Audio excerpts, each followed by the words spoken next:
하나님 아버지, 성목요일 새벽 이 시간 우리가 주님 앞에 나왔습니다. 고난주간을 보내며 이 시간 다시 한번 주님의 십자가를 생각합니다. 우리가 아직 죄인 되었을 때에 우리를 위하여 십자가에서 죽으심으로 우리에 대한 주님의 그 사랑을 확증해 주신 하나님, 아무런 죄가 없으신 주님의 그 순종이 주홍빛보다 더 붉은 우리의 죄를 씻겨주었고 우리를 향한 구원의 길을 열어주셨습니다. 주님의 십자가의 사랑이 하나님과 우리의 사이에 막힌 담을 헐어주셨고 어둠 속에서 헤매이던 우리의 영혼 가운데 십자가의 영광의 빛을 비춰주셨습니다. 주님의 십자가의 사랑으로 우리가 구원을 받게 되었고 죄의 종이었던 우리가 하나님의 자녀가 되는 놀라운 은혜를 누리게 되었습니다. 주님, 감사합니다. 우리에게 한없는 사랑으로 늘 채워주시는 주님께 진심으로 감사와 찬송을 올려드립니다.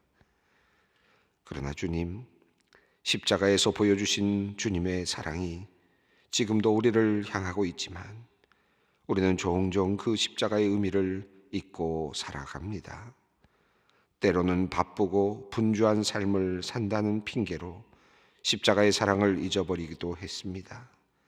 때로는 십자가의 고난이 아닌 부활의 영광만을 취하고자 하는 이기적인 삶을 살기도 했습니다. 주님의 십자가의 사랑을 소중히 여기지 못하고 그저 값싼 은혜로 여기며 살아가기도 했습니다. 주님께서는 우리에게 값비싼 은혜를 주시며 우리를 제자의 삶으로 불러주셨지만 우리는 제자의 삶을 충실히 살아내지 못했습니다. 그리고 그리스도의 남은 고난을 주님의 몸된 교회를 위하여 우리의 육체에 채우지도 못했습니다. 예수 그리스도와 십자가 외에 결코 자랑할 것이 없다고 말한 사도 바울은 고백하였는데 우리는 반대로 예수 그리스도의 십자가를 부끄러워하고 세상의 다른 것들을 사랑하였습니다. 주님, 우리를 불쌍히 여겨 주시옵소서. 십자가에서 흘리신 주님의 고귀한 보혈로 우리를 깨끗이 씻어 주시옵소서. 특별히 오늘 저녁엔 세족 예식으로 드리는 성목요일 예배를 드리게 됩니다. 주님께서 친히 허리에 수건을 두르시고 대야에 물을 떠서 제자들의 발을 씻기신 것을 기억하며 우리의 발뿐 아니라 우리의 모든 죄를 씻어주신 주님의 놀라운 사랑을 기억하고자 합니다. 세족 예식을 통하여 예수님의 섬김과 사랑을 기억해 하여 주시옵소서. 특별히 소망의 성도들이 각 가정에서 세족 예식을 행하고자 합니다. 존경하는 부모님의 발을 씻기고 그리고 사랑하는 배우자의 발을 씻고 보배와 같은 자녀들의 발을 씻을 때 온 가족들이 따뜻한 주님의 사랑 안에서 하나가 되게 하여 주시고 용서와 회복이 경험되는 참다운 은혜의 세족식이 되게 하여 주시옵소서. 우리의 기도를 들으시는 하나님, 주님께서 잡히시던 날밤 기도하시기 위해 겟세마네 동산을 향하셨던 것을 기억합니다. 이제 곧 감당하셔야 할 십자가의 고통을 감당하시기 위해 주님은 기도의 자리로 올라가셨습니다. 그곳에서 땀방울이 핏방울이 되도록 기도하셨던 주님, 주님께서는 겟세마네 동산의 기도를 통해서 하나님의 뜻에 온전히 순종할 수 있었고 마침내 하나님의 뜻을 이루셨습니다. 주님, 이제 우리도 주님의 기도를 배우기 원합니다. 주님께서 기도하시던 그 순간에도 육신이 피곤하다는 이유로 잠이 들었던 제자들과 같은 영적 게으름에 빠지지 않게 하여 주시옵소서. 우리 자신의 뜻을 구하는 것이 아니라 하나님의 뜻을 구하며 살기를 원합니다. 그리고 하나님의 뜻을 알았다면 자신의 뜻을 과감히 포기하는 순종의 마음을 허락하여 주시기를 원합니다. 우리의 유일한 소망이 되시는 하나님, 이 시간 고통 가운데 있는 이 땅을 위하여 기도합니다. 코로나19 사태로 전 세계가 큰 고통 가운데 있습니다. 전 세계 77억의 인구가 작은 바이러스 하나에 두려워 떨고 있습니다. 코로나19로 인하여 팬데믹 불확실성이 전례 없이 높은 수준까지 올라갔습니다. 이 위기가 언제 끝날지 모른다는 불안감이 사람들 가운데 있습니다. 아무도 가보지 못한 길을 걸어가는 전 세계의 모든 인류의 모습이 마치 캄캄한 터널을 통과하는 것과 같이 큰 혼돈 가운데 이리저리 흔들리고 있습니다. 주님, 이 땅을 불쌍히 여겨 주시옵소서. 이 어려운 땅을, 어려운 시간을 보내며 어려운 힘든 땅을 밟아갈 때 다시 한번 우리 인간의 연약함을 깨닫게 하여 주시고 우리의 삶을 뚫고 들어오시는 놀라우신 하나님의 은혜를 겸손히 구하는 우리가 되게 하여 주시옵소서. 주님께서 그 모진 십자가의 고통을 이겨내시고 십자가에서 죽으셨지만 무덤 권세를 깨뜨리시고 부활의 영광의 자리까지 나아가셨던 것처럼 우리들 코로나라는 이 캄캄한 터널을 잘 통과하여 주님의 빛나는 부활의 영광의 자리까지 나아가게 하여 주시옵소서. 역사를 주관하시는 분은 오직 하나님이심을 믿으며 그리고 오직 하나님만이 우리의 유일한 피난처가 되심을 고백하며 자신의 자리를 묵묵히 기도로 채워가는 우리들이 되게 하여 주시옵소서. 고난 중에 있는 소망의 성도님들을 위하여 기도합니다. 미국에서 유방암으로 투병 중인 언니를 위해 기도하는 권사님이 있습니다. 구토와 발열과 식욕감퇴로 많이 야위었는데 얼마 전 남편이 코로나19로 그만 세상을 떠났습니다. 하나님께서 투병 중인 이를 불쌍히 여겨주시고 낙심된 마음의 위로를 주시며 몸을 강하게 하셔서 항암 치료를 잘 이겨낼 수 있게 하여 주시옵소서. 군대로 사랑하는 아들을 보내고 그리움과 걱정 가운데 있는 성도님의 마음에 하늘의 위로를 내려 주시옵소서. 감염병의 위험에서 건강하게 그들을 지켜주시고 마음과 영혼도 강건하게 하셔서 주님을 믿는 신앙이 깊어지고 힘든 훈련의 과정을 통과하는 데 부족함이 없게 하여 주시옵소서. 교회에 나오지 않는 식구들, 주님을 믿지 않는 식구들의 구원을 위해 기도하는 우리 성도님이 있습니다. 간절한 기도가 주님의 응답받게 하시고 온라인 예배를 통해서 도리어 가족들을 구원하게 되는 하나님의 축복을 경험케 하여 주시옵소서. 이제 말씀 앞으로 나아갑니다. 주님의 십자가를 가슴에 품고 오늘도 우리에게 말씀하시는 주님의 음성 듣기 위하여 우리의 영의 귀를 열고자 합니다. 오늘도 우리에게 생명의 말씀 허락하여 주셔서 주님께서 주시는 부르시는 그날까지 우리에게 맡겨주신 그 십자가를 붙들고 끝까지 믿음의 길을 걸어가는 우리 모두가 되게 하여 주시옵소서. 예수님의 이름으로 기도드리옵나이다. 아멘. 오늘 우리에게 주시는 하나님의 말씀입니다. 마가복음 14장 66절로 72절 말씀입니다. 마가복음 14장 66절로 72절까지 말씀 우리가 자신 있는 자리에서 함께 소리를 내어 봉독하도록 하겠습니다. 베드로는 아랫뜰에 있더니 대제사장의 여종 하나가 와서 베드로가 불 쬐고 있는 것을 보고 주목하여 이르되 너도 나사렛 예수와 함께 있었도다 하거늘 베드로가 부인하여 이르되 내가 말하는 것이 무엇인지 알지도 못하고 깨닫지도 못하겠노라 하며 앞들로 나아갈새 여종이 그를 보고 곁에 서 있는 자들에게 다시 이르러 이 사람은 그 도당이라 하되 또 부인하더라. 조금 후에 곁에 서 있는 사람들이 다시 베드로에게 말하되 너도 갈릴리 사람이니 참으로 그 도당이니라.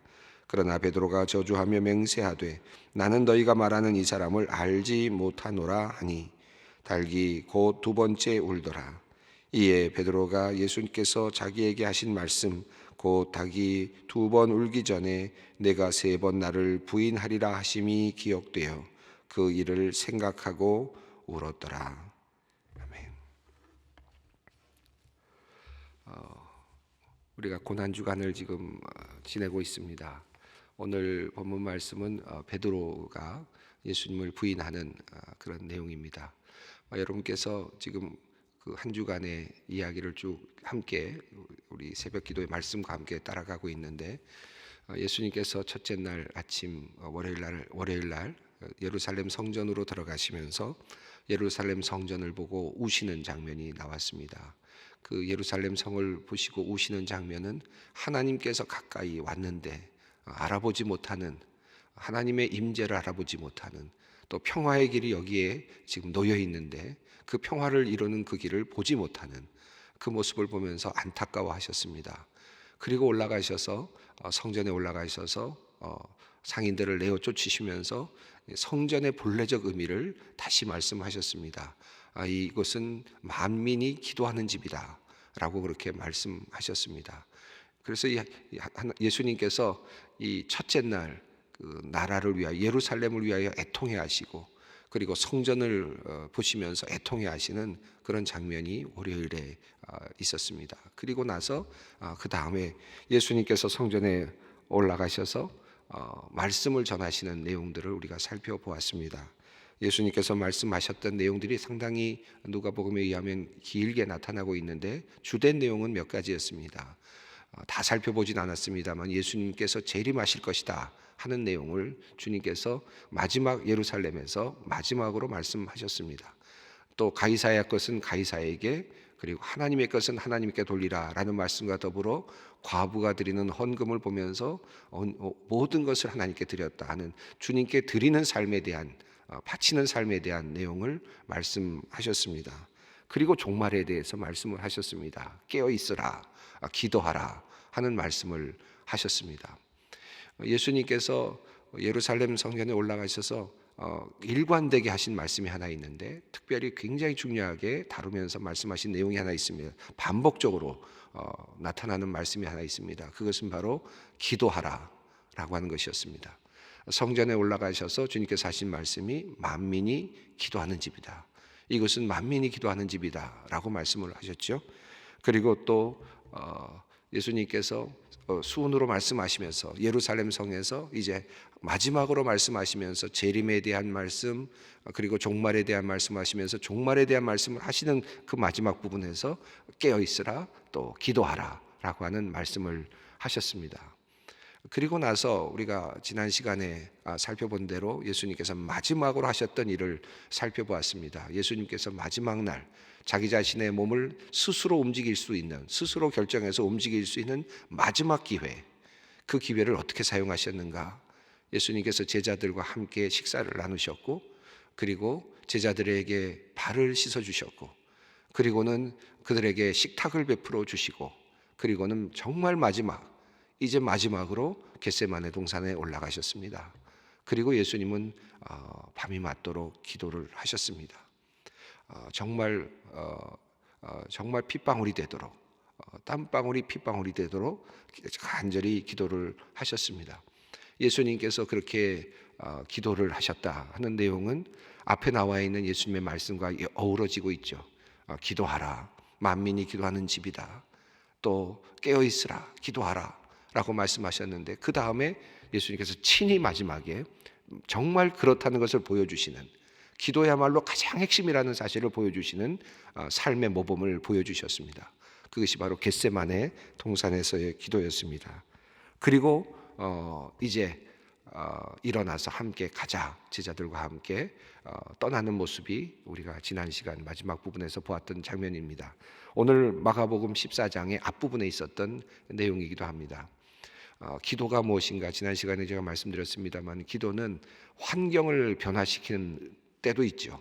우리가 기도를 통해서 우리의 환경이 달라지고 하나님께서 구원하시는 그런 능력을 볼 때가 있습니다.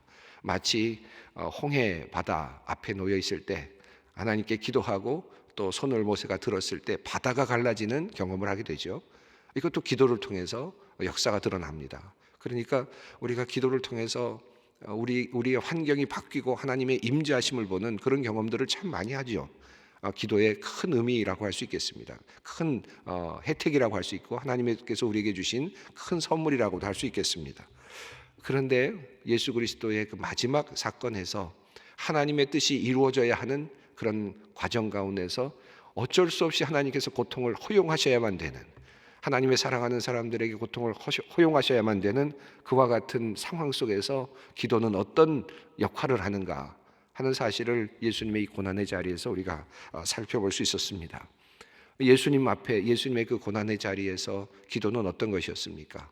환경이 바뀌는 것은 아니었습니다. 환경이 바뀌는 것이 아니라 자기 자신에게 주어진 그 고통, 고난의 길을 담대히 이겨나갈 수 있는 힘을 얻는 것이 바로 기도의 자리였죠. 그래서 예수님은 담대하게 하나님께 이 잔을 내게서 옮겨주십시오, 한 번만 한 것이 아닙니다. 예수님께서는 또다시, 성경에 의하면 또다시 반복해서 이 잔을 내게서 옮겨달라고 간절히 자기 자신의 그 소원을 말했지만 여러 번 아마 얘기했을 것입니다. 성경에는 이렇게 반복적으로만 나오지만 그보다 더 많은 반복적으로 아마 끊임없이 주님께 간절히 간구하시지 않았을까 하는 생각을 합니다만은, 그러나 마지막에는 주님께서 담대하게 일어나셔서 일어나자, 가자라고 하는, 맞닥뜨리시는, 운명과 맞닥뜨리시는, 죽음과 마주하시는, 십자가를 지시는, 스스로가 결단하시는 그 능력은 기도로부터 나왔음을 우리가 겟세마네 동산의 이야기 속에서 배울 수 있었습니다. 자, 오늘 이야기는 그 기도와도 또 연결이 되는 것 같습니다. 오늘은 기도라는 말은 한마디도 나오지 않는데 14장, 마가복음 14장에 이어지는 이야기의 흐름으로 본다면 이 베드로의 실수, 베드로의 실패를 우리가 무엇으로부터 볼 수 있을까? 어디서부터 찾을 수 있을까? 우리가 살펴본다면 이것도 역시 기도와 함께 연결될 수 있지 않을까, 그런 생각을 해보게 됩니다. 자, 우리가 오늘 본문을 먼저 좀 읽어보면서 베드로의 모습을 살펴보고, 그리고 또 우리 자신의 모습도 한번 함께 살펴보았으면 좋겠습니다. 66절 말씀 함께 읽겠습니다. 베드로는 아랫뜰에 있더니 대제사장의 여종 하나가 와서, 67절입니다. 베드로가 불 쬐고 있는 것을 보고 주목하여 이르되 너도 나사렛 예수와 함께 있었도다 하거늘. 이제 베드로가 예수님께서 잡혀가시고 그리고 가야바의 법정에 공회 앞에 쓰셨을 때, 그때 이제 그 베드로가 따라 들어갔던 것이죠. 따라 들어간 장면 이후의 내용입니다. 그 법정에 들어가면 바깥들이 있고 그리고 안들이 있는데, 예수님께서 이제 안들로 잡혀 들어가시고 베드로는 지금 바깥들에 있고, 그것도 바깥들에서도 밑에 있는 아래쪽에 지금 자기 자신의 위치를 잡은 것 같습니다. 그리고 불을 쬐고 있었다라고 이렇게 이야기하고 있습니다. 베드로가 나름대로 예수님을 따라간 것은 좋았던 것 같습니다. 그리고 또 예수님을 따라가려고 나서서 그래도 가까이까지, 예수님 가까이까지 가려고 노력했던 것 어느 정도는 그렇게 인정할 수 있을 것 같아요. 그런데 지금 아랫뜰에 내려가서 지금 불을 쬐고 있습니다. 우리가 여러분 많이 이 말씀을 읽을 때마다 많은 또 목사님들로부터 우리가 베드로의 실패를 많이 이야기를 합니다. 특별히 이제 이 베드로의 실패를 이야기하면서 멀찌감치 따랐던 베드로에 대한 이야기를 참 많이 하죠. 그래서 늘 들어서 이 이야기는 여러분 마음속에 많이 새겨져 있을 거라고 생각합니다. 그런데 베드로는 사실은 지금 이 상황에서는 멀찌감치 있을 수밖에 없는 상황입니다. 가까이 따라갈 수는 없었던 그런 상황입니다. 예수님은 붙잡혀 들어가셨으니까 물론 더 가까이 갈 수도 있겠죠. 같이 잡혀갈 수도 있었겠죠. 그럴 만한 용기는 지금 없었던 것 같습니다. 베드로의 실수 중에 물론 분명한 것은 예수님과 멀리 지금 떨어져 있는 것은 분명한 것 같습니다. 근데 저는 그거보다 더 큰 문제는 멀리 떨어져 있으면서 그가 불을 쬐고 있는 이 모습 속에서 도리어 어떤 생각이 드냐 하면, 베드로가 즉시 예수님께서 잡혀 들어가시자마자 베드로가 지금 익명성으로 들어가고 있구나 하는 그런 생각을 해보았습니다. 멀리 떨어져 있는 것도 떨어져 있는 것이지만 멀리 떨어져 있는 것보다 더 중요한 것은, 멀리 떨어져 있었어도 나는 예수님의 제자다 라고 말할 수 있었을 것 같은데 그러지 못했는데, 그보다 더 중요한 것은 익명성으로 들어가는, 불을 쬐고 있는, 그러니까 다른 사람들의 군중 안으로 들어가는 그 모습이 베드로에게는 가장 큰 실수가 아니었을까 하는 생각이 들었습니다. 우리가 예수를 따르면서 예수님 옆에 있을 때는 뭐 문제가 없죠. 근데 예수님 옆에 없을 수가 있잖아요.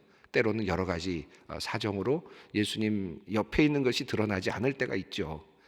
그럴 일들은 뭐 여러 가지로 다양한 경우에 나타날 수 있다고 생각합니다. 그런데 베드로도 지금 예수님이 잡혀 들어갔으니까 안에까지는 들어갈 수 없었을 것 같은데, 그럼에도 불구하고 자기 자신의 어떤 자기 자신의 아이덴티티라고 할까요? 정체성, 내가 누구인가를 계속해서 끊임없이 생각하고 알고 있었더라면, 또 그것을 이야기할 수 있었더라면 이런 때까지 가지 않았을 것 같아요. 사실은 처음에는 그저 작은 실수였다고 생각합니다. 베드로에게 실수는 그 자신이 여기 불을 쬐면서도 자기 자신 속에는 나는 베드로다, 나는 예수님과 함께 죽을 거다, 나는 예수님이 어떻게 되든지 나는 함께 가야지, 뭐 이런 마음이 있었을 수도 있습니다. 그런데 그걸 드러내놓지 않고 익명성으로 숨어버린 거거든요. 그리고 불을 쬐고 있었습니다. 익명성으로 들어가게 되면 그때부터는 우리가 사실은 쉽게 예수님을 따라가기가 어려운 상황이 될 때가 참 많습니다. 베드로의 가장 큰 지금 아쉬운 점은 그가 즉시 익명성 안으로 들어갔다는 것이죠. 제가 언젠가 어떤 분 아는 분이 있어서 어느 그 학교에 계시는 교수님이셨는데, 그분이 제가 아는 어떤 장로님이셔서 제가 어느 학교에 그 교수님을 만났습니다. 같은 학교에 교수님을 만나서 제가 그분에게 그분 아십니까? 이렇게 물어보면서 그분 제가 잘 아는 장로님이신데요, 그렇게 얘기를 했더니 그분도 장로님이셨는데, 그분은 뭐 아주 알려진 장로님이셨는데, 그분이 장로님이세요? 처음 알았습니다. 그렇게 얘기를 하시는 거예요. 그리고 그분이 장로님이세요? 그렇게 얘기를 하시는데 이 느낌이 참 이상한 거예요. 그런데 마치 정말 장로님 같지 않았는데 장로님이다, 그런 느낌으로 말씀하시는 것을 제가 본 적이 한 번 있습니다. 우리가 익명성으로 들어가면 그리스도인이라고 하는 것 자체도 사실은 희미해지고, 예수님을 따라간다고 하는 제자도도 희미해질 때가 참 많습니다. 이제 베드로는 사실 지금 익명성 안으로 들어감으로써 지금 예수님을 따라갈 기회를 도리어 놓치고 있습니다. 예수님을 고백할 수 있는 기회, 내가 예수님의 제자들을 가지고 따라갈 수 있는 그와 같은 기회를 지금 그 익명성 때문에 지금 그 실기하고 있는 그 기회를 지금 놓치고 있는 것을 볼 수 있습니다. 사랑하는 성도 여러분, 우리가 한 가지 꼭 우리가 늘 우리 마음에 하나 새겨두었으면 좋겠는 것이 있는데, 내가 예수를 믿는 사람이고 또 예수님의 자녀이고 그리스도인이다, 나는 예수님을 따르는 사람이다, 이 사실을 숨기지 않았으면 좋겠습니다. 뭐 다른 이단들은 그걸 숨기고 한다고 하는데, 그러나 우리는 자랑스러운 이름이고, 그리고 이 이름은 우리가 드러낼수록 우리가 주님과 더 가까이 있을 수 있는 그런 일입니다. 그런 것입니다. 그러므로 우리가 내가 제자다, 내가 주님의 사람이다, 나는 그리스도인이다라는 사실을 숨기지 않도록 했으면 좋겠다는 생각이 듭니다. 이 베드로의 이야기 속에서 우리가 한 가지를 알 수 있습니다. 또 하나 베드로가 가장 아쉬운 것은 예수님께서 그 앞부분에서 베드로에게 네가 부인할 것이다 라는 말씀을 하셨거든요. 이제 그럼에도 불구하고 예수님의 그 말씀을 귀담아 듣지 않았던 것 같습니다. 그냥 나는 안 할 수 있다, 나는 얼마든지 지켜낼 거다 하는 그런 자신감이 있었던 것 같아요. 그래서 예수님의 그 말씀에 집중하지 못했던 것, 이것도 베드로의 큰 아쉬운 점이라고 할 수 있을 것 같습니다. 그런데 무엇보다도 큰 아쉬운 점은, 저에게 이 말씀 속에서, 이야기 흐름 속에서 가장 큰 아쉬운 점은 바로 그가 겟세마네의 자리에서 기도하지 못했다는 것이죠. 예수님은 기도하셨고 베드로는 기도하지 못했습니다. 베드로는 잠이 들어 있었거든요. 예수님께서 베드로와 야고보와 요한 셋을 데려가신 게 그나마 다행인 것 같아요. 베드로만 데려가셨다가 기도 못해가지고 나와서 베드로 저렇게 됐으면 정말 더 창피한 건데, 야고보 요한을 둘러리로 세우셔서 베드로를 조금 더 감싸주신 것 같아요. 특별하게 데려가셨는데 야고보 요한도 다 의미가 있는 것 같아요. 야고보도 또 나중에 초대교회의 큰 지도자로 세움을 받지 않습니까? 요한도 마지막까지 오랫동안 살아가면서 또 하나님의 일을 하거든요. 그러니까 예수님의 그 마지막 사건을 증언해야 할 아주 중요한 인물들이었는데, 예수님께서 그들을 특별하게 데리고 가셔서 지금 겟세마네 동산에 올라가셔서 기도하라고 했었는데, 기도하지 못했습니다.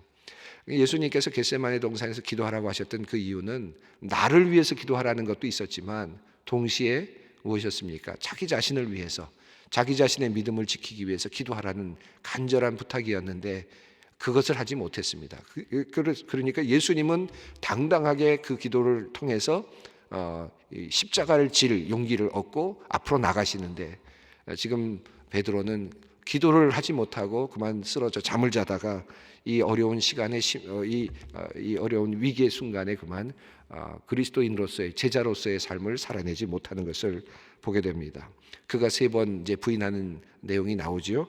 68절, 69절, 70절 한번 읽어보겠습니다. 베드로가 부인하여 이르되 나는 네가 말하는 것이 무엇인지 알지도 못하고 깨닫지도 못하겠노라 하며 앞들로 나갈새 여종이 그를 보고 곁에 서 있는 자들에게 다시 이르되 이 사람은 그 도당이라 하되 또 부인하더라. 조금 후에 곁에 있는 사람들이 다시 베드로에게 말하되 너도 갈릴리 사람이니 참으로 그 도당이니라. 이 마가복음 본문은 그래도 굉장히 아주 짧게 이 베드로의 그 부인의 이야기를 짧게 적고 있어서 우리가 그것을 좀 더 실감하기는 좀 어렵겠습니다만 최소한으로 그 표현을 하고 있습니다만, 그러나 베드로는 분명히 지금 예수님을 부인하고 있습니다. 71절입니다. 그러나 베드로가 저주하며 맹세하되 나는 너희가 말하는 것을 말하는 이 사람을 알지 못하겠노라 하니. 72절입니다. 닭이 곧 2번째 울더라. 이에 베드로가 예수께서 자기에게 하신 말씀 곧 닭이 2번 울기 전에 내가 3번 나를 부인하리라 하심이 기억되어 그 일을 생각하고 울었더라. 사도 베드로는 이제 사실은 기도의 자리에 기도로 준비하지 못했고 예수님의 말씀을 마음에 새겨두지 못했고 그리고 또 급하게 예수님을 따라가던 그 자리에서 익명성으로 빠져들어가는 그런 선택의 기로해서 결국은 예수님을 부인하는 그런 자리에까지 가게 되었습니다. 그런데 한 가지 그래도 다행인 것은 72절에 있는 말씀처럼 예수님의 말씀이 생각났고 달기 울었을 때 자기 자신의 비참한 모습을 보면서 울었다라고 하는 말씀입니다. 이 말씀을 우리가 쭉 읽으면서 오늘 이야기를 쭉 흐름을 살펴보았습니다만 여기 보면 여종이 이런 말을 하는 내용이 나오거든요. 예수와 함께 있었도다. 이 사람은 예수와 함께 있었도다. 이런 말을 해요. 그때 아니라고 대답을 하거든요. 그런데 예수님과 함께 있을 때 예수님께서 기적을 베푸실 때 그때 이 말은 얼마나 영광스러운 일임이었습니까? 영광스러운 표현이었습니까? 이 사람이 예수님과 함께 있었어요 라는 표현이 이 산에서 5천 명을 먹이실 때 이분이 예수님 옆에 있었어요. 얼마나 영광스러운 겁니까? 사람들을 고치실 때 이 사람이 그분 옆에 계셨어요. 그분 옆에 있었습니다. 이 얼마나 영광스러운 멋진 말입니까? 그런데 지금 이 말이 도리어 이제 부끄러운 말이 되는, 익명성으로 들어갔을 때 도리어 부끄러운 말이 되는, 그래서 그것을 부인해야 하는 이와 같은 모습을 봅니다. 저는 이 말씀을 보면서 이런 생각이 들어요. 우리 베드로는 실패했다. 그러니 우리는 성공하자. 사실 늘 이런 말씀을 우리 마음에 새기고 싶죠. 우리는 성공해야지. 우리는 실패하지 말자. 이런 마음이 들죠. 꼭 성공하고 싶죠. 우리는 기도 꼭 해서 깨어 있어서 우리는 절대로 우리에게 이런 일은 없도록 하자. 이런 마음을 많이 갖습니다. 그것도 굉장히 중요한 마음이라고 생각합니다. 그런데 저는 오늘 이 아침에 여러분께 이렇게 말씀을 드리고 싶습니다. 베드로도 실패했고 그리고 어느 누구도 이렇게 예수님을 가까이에서 그 자리에 있었다라면 예수님을 부인하지 않을 수 없었을 거다. 다만 나도 마찬가지고 모두가 다 그랬을 것이다. 그리고 지금도 우리는 그렇다. 우리 고난주간에 베드로의 모습을 통해서 나는 그러지 않아야지라는 것보다는 내가 베드로입니다. 내가 결국은 베드로입니다. 내가 바로 그런 사람입니다.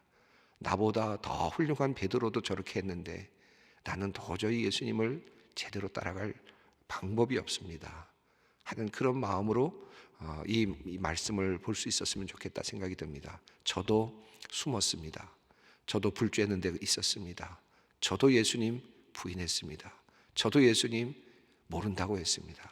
저도 예수님 여러 삶의 삶 속에서 예수님을 드러내놓고 내가 예수와 함께 있다고 말한 적이 없습니다. 어떤 사람이 물었을 때 또 나도 그랬고, 또 어떤 사람이 물었을 때 또 부인했습니다. 저도 그랬습니다. 이런 마음을 갖는 것이 더 고난주간에 예수님을 찾는 더 큰 의미가 있지 않을까 하는 생각이 듭니다.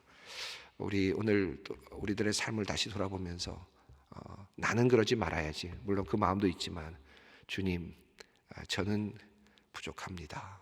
또 그랬습니다. 익명성 속에서 주님을 인정하지 못했습니다. 우리 삶 속에서 주님을 모시지 못했습니다. 이런 마음으로 우리가 기도의 자리로 나갔으면 좋겠습니다. 오늘 세종 목요일 저녁에 함께 예배를 드리게 될 텐데, 우리 가족들하고 함께 물을 준비하시고 함께 예배를 꼭 드려주셨으면 좋겠습니다. 조금 어색할지 모르지만 함께 세족식을 하면서 우리의 부끄러운 모습, 부족한 모습 그대로 우리 가족들에게도 보여주면서 사랑을 나눌 수 있는, 참 어색할 수 있지만 그러나 무릎을 꿇고 사랑하는 사람들을 섬길 수 있는 그런 솔직한 시간, 그런 시간이 오늘 저녁에 있었으면 좋겠습니다. 주님의 은혜를 누릴 수 있는 그런 시간이 되기를 바랍니다. 이제 함께 주님 가르치신 기도로 함께 기도하겠습니다. 하늘에 계신 우리 아버지, 아버지의 이름을 거룩하게 하시며 아버지의 나라가 오게 하시며 아버지의 뜻이 하늘에와 같이 땅에서도 이루어지게 하소서. 오늘 우리에게 일용할 양식을 주시고 우리가 우리에게 잘못한 사람을 용서하여 준 것 같이 우리의 죄를 용서하여 주시고 우리를 시험에 빠지지 않게 하시고 악에서 구하소서. 나라와 권능과 영광이 영원히 아버지의 것입니다. 아멘.